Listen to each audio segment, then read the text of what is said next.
सरकार खाते तुपाशी, सरकार खाते तुपाशी, आवाज दो, आवाज दो।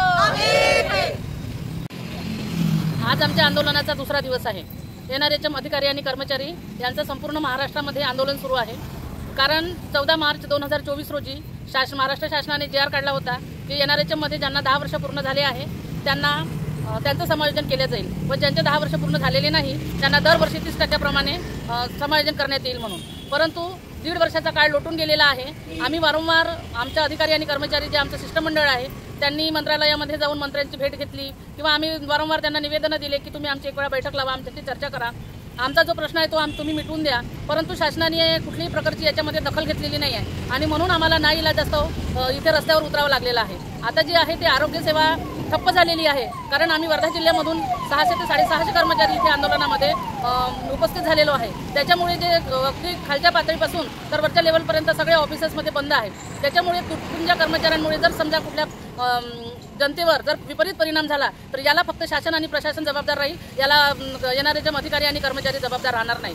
आणि आमचं त्यांनी लवकरात लवकर जे मागणी आहे ते मान्य करावी। जर त्यांनी मागणी केली नाही तर आता आम्ही अगदी शांततेने आंदोलन करत आहे। जर आमची मागणी मान्य केली नाही तर आम्ही याच्यापेक्षा तीव्र आंदोलन करू आणि जर ते नाही झालं तर आम्ही साखळी उपोषण करून, साखळी उपोषणाने जरी नाही मानले तरी आम्ही आमरण उपोषण करायला मागे पुढे आता पाहणार नाही। जोपर्यंत आमचं समायोजन होत नाही तोपर्यंत आता आमचा संप जो आहे हा अजिबात मागे होणार नाही। याची शासनाने तुमच्या माध्यमातून आम्ही सांगू इच्छितो की त्याची शासनाने तात्काळ दखल घ्यावी।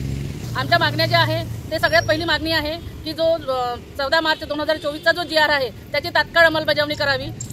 ज्या काही सिनियरिटी लिस्ट आहे काही कॅडरच्या ज्या लावलेल्या नाही आहे त्यांनी त्या तात्काळ लावाव्या आणि जे समान काम समान वेतन आहे आणि जे रॉयल्टी बोनस आहे ते अजूनपर्यंत मिळालेलं नाही आहे ते द्यावं। जे आमची दरवर्षीची 8% वाढ होती ती 8% वाढ करून शासनाने 4% केली आहे, ती वाढ आम्हाला 8%च मिळावी आणि आमच्या ज्या सुट्ट्या वगैरे ह्या सगळ्या आम्हाला मान्य झाल्या पाहिजेत एवढी आमची त्यांना शासनाला मागणी आहे। आम्हाला जेव्हा मुख्यमंत्री एकनाथजी शिंदे होते त्यांच्या काळामध्ये हा JR निघालेला आहे आणि तानाजी सावंत डॉक्टर तानाजी सावंत हे तेव्हा आरोग्यमंत्री होते। आम्ही जेव्हा आझाद मैदानला आंदोलन केलं होतं तेव्हा त्यांनी तिथे येऊन सांगितलं होतं की जी भरती प्रक्रिया होईल ते 30% समायोजनाने आणि 70% सरळ सेवेने होईल म्हणून। पण यांनी सरळ सेवेने 70% भरती करून घेतली पण आम्हाला मात्र तात्काळ अजूनपर्यंत ठेवलेला आहे, आम्हाला कुठल्याही प्रकारचा ऑर्डर दिलेला नाही आहे।